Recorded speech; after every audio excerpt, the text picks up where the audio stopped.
Baik, bismillahirrahmanirrahim. Assalamualaikum warahmatullahi wabarakatuh. Alhamdulillahi wa kafa, assalatu wassalamu ala sayyidil mustafa wa ala alihi wa sahbihi ahli sidqi wal wafa, amma ba'd. Alhamdulillah, pada kesempatan kali ini saya Adang dari Jatul Ulia mengampu pelajaran Al-Quran Hadis semester genap kelas 8, dimulai dari kelas 8A sampai kelas 8G. Alhamdulillah, pada kesempatan kali ini kita akan membahas pelajaran Al-Quran Hadis yang berjudul Bab 4, Kubaca Al-Quran dengan benar, yaitu yang di dalamnya terisi mad silah, mad badal, mad tamkin, dan mad barku, sebagaimana yang telah di-share materi pada pertemuan pertama. Semoga adik-adik yang soleh dan soleha, siswa-siswi MTS Misbahun Nur, santri PPTQ Misbahun Nur, selain mendapatkan materi yang kemarin, sudah memahami, mempelajari, membacanya. Jangan sampai cuma dilihat fotonya saja ya.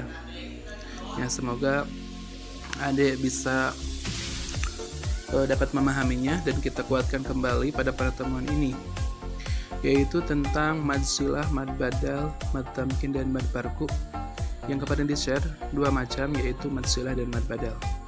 Boleh dilihat bukunya.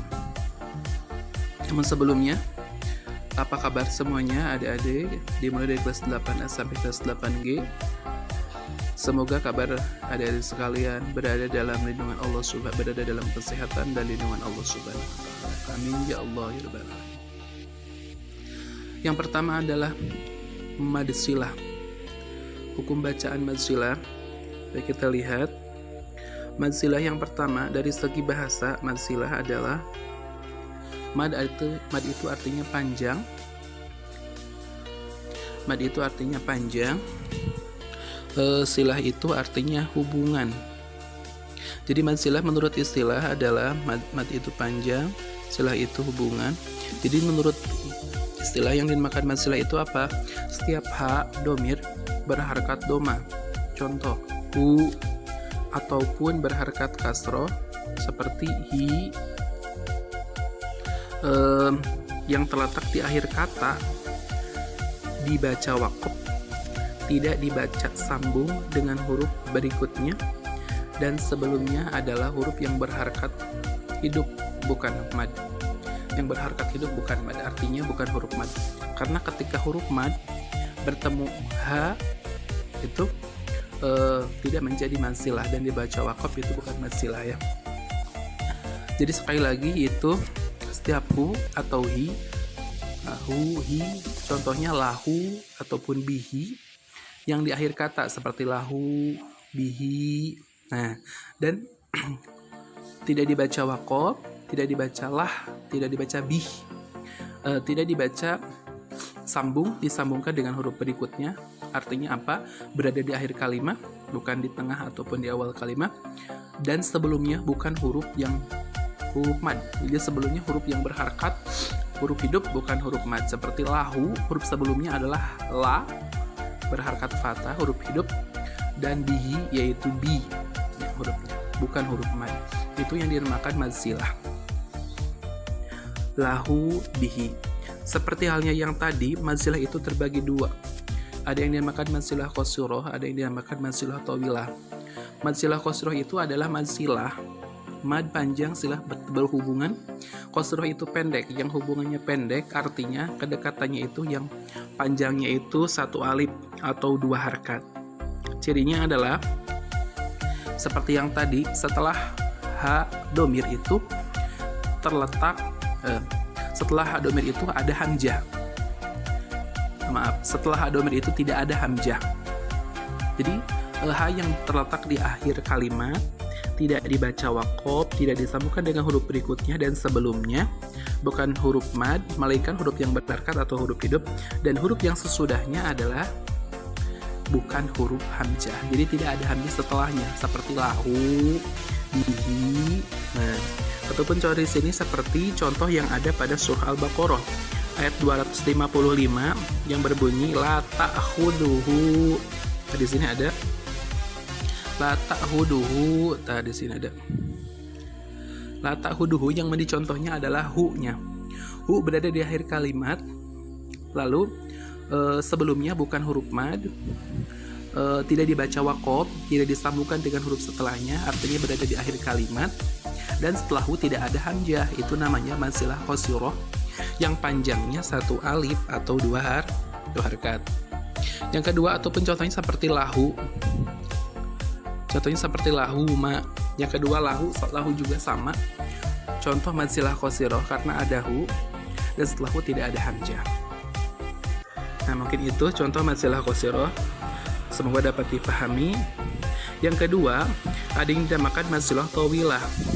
Mad silah tawilah itu apa? Seperti halnya yang tadi, yaitu mad silah apabila ada hak domir berharokat doma atau kasroh terletak di akhir kalimat. Tidak dibaca waqaf, tidak disambungkan dengan huruf berikutnya, dan sesudahnya adalah huruf hamzah. Jadi kebalikan dari qasirah, yaitu tawilah. Tawilah itu kan panjang. Jadi setelah hak domir itu ada hamzah. Nah, yang panjangnya adalah 2,5 alif atau 5 harokat. Contohnya seperti di sini pada surah Al-Baqarah 255 masih, yaitu indahu illa. Contoh seperti indahu illa. Indahu panjangnya 2,5 alif atau 5 harokat. Nah, 2,5 alif atau 5 harokat. Indahu hu-nya setelah ada hamzah, indahu. Nah, punya 5 harokat. Ataupun yang keduanya contohnya seperti apa? Min ilmihi. Min ilmihi sama min ilmihi illa. Nah, min ilmihi illa itu juga sama, contoh mad silah tawilah. Karena ada apa? Karena ada hi, setelah hi ada hamzah. Jadi hi yang berada di akhir kalimat, sebelumnya bukan huruf mad, tidak dibaca waqaf, tidak disambungkan, dalam arti jadi akhir kalimat, dan setelah hi itu ada hamzah. Namanya mad silah tawilah. Itu ya, itu mad silah qasirah dan mad silah tawilah. Selanjutnya, itu yang pertama. Yang kedua adalah mad. Yang kedua adalah mad badal. Mana mad badal itu? Mad secara bahasa panjang dan badal itu artinya ganti. Jadi mad badal itu apabila ada huruf mad, boleh waw, alif ataupun iya, dan hamzah terkumpul dalam satu kalimat. Jadi ada huruf mad dan hamzah dalam satu kalimat, sedangkan huruf hamzah mendahului huruf mad. Nah, hamzah dulu. Ada hamzah, setelah itu ada hamzah dan hamzahnya mendahului huruf mad. Jadi hamzah dulu baru huruf mad. Panjangnya 2 harakat atau 1 alif. Contohnya seperti di sini pada surah Ad-Duha ayat 94. Boleh dilihat. Walal akhiratu khairul laka minal ula. Walal akhiratu khairul laka, yaitu walal a-nya itu kan ada hamzah a bertemu huruf mad, yaitu alif setelah harakat fathah. Fathah apa? Fathah hamzah. Walal akhiratu itu namanya mad badal. Yang kedua contohnya seperti ila. Nah, ila fihim. Ila itu ada hamzah, setelah hamzah huruf mad. Ada huruf mad yaitu ya sukun setelah harakat kasroh bertemu dalam hamzah dan hamzahnya di awal. Ila. Nah, itu sama mad badal. Satu lagi. Nah, ini contohnya tusqa surah Al-Ghasyiyah ayat 5. Tusqa min ainin aniyah. Min ainin aniyah, itu ya hamzah bertemu mad yaitu alif setelah harakat fathah dalam satu kalimat. Nah, itu yang dinamakan mad badal. Jadi cara mudahnya atau dalam ilmu tajwid praktis itu setiap a, i, u yang dibaca panjang, yaitu lebih tepatnya adalah apabila ada huruf mad. Huruf mad itu kan waw, alif, ya. alif waw ya setelah harkat munasabah, alif setelah harkat fathah, waw setelah harkat dhammah, ya setelah harkat kasroh. Bertemu hamzah dan hamzahnya mendahului huruf mad. Jadi hamzah dulu. Amanu, ituni, utia. Nah, itu sama mad badal ataupun contoh di sini yang ada pada surah Ad-Duha, Quraisy dan surah Al-Ghasyiyah.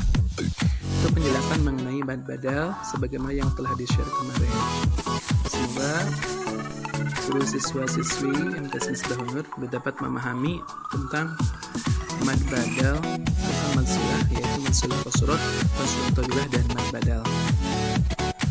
Untuk tugas kedepannya, insya Allah tugasnya adalah silahkan adik-adik cari 3 contoh mad silah qasrah, 3 contoh mad silah tawilah, 3 contoh mad badal. Silahkan cari di Al-Quran.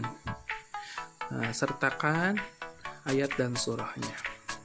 Mungkin itu saja yang dapat disampaikan. Insya Allah kedepannya kita akan membahas tentang mad tamkin dan mad farqu. Demikian yang dapat disampaikan. Mohon maaf atas segala kekurangan. Billahi taufiq wal hidayah wal inayah. Wassalamualaikum warahmatullahi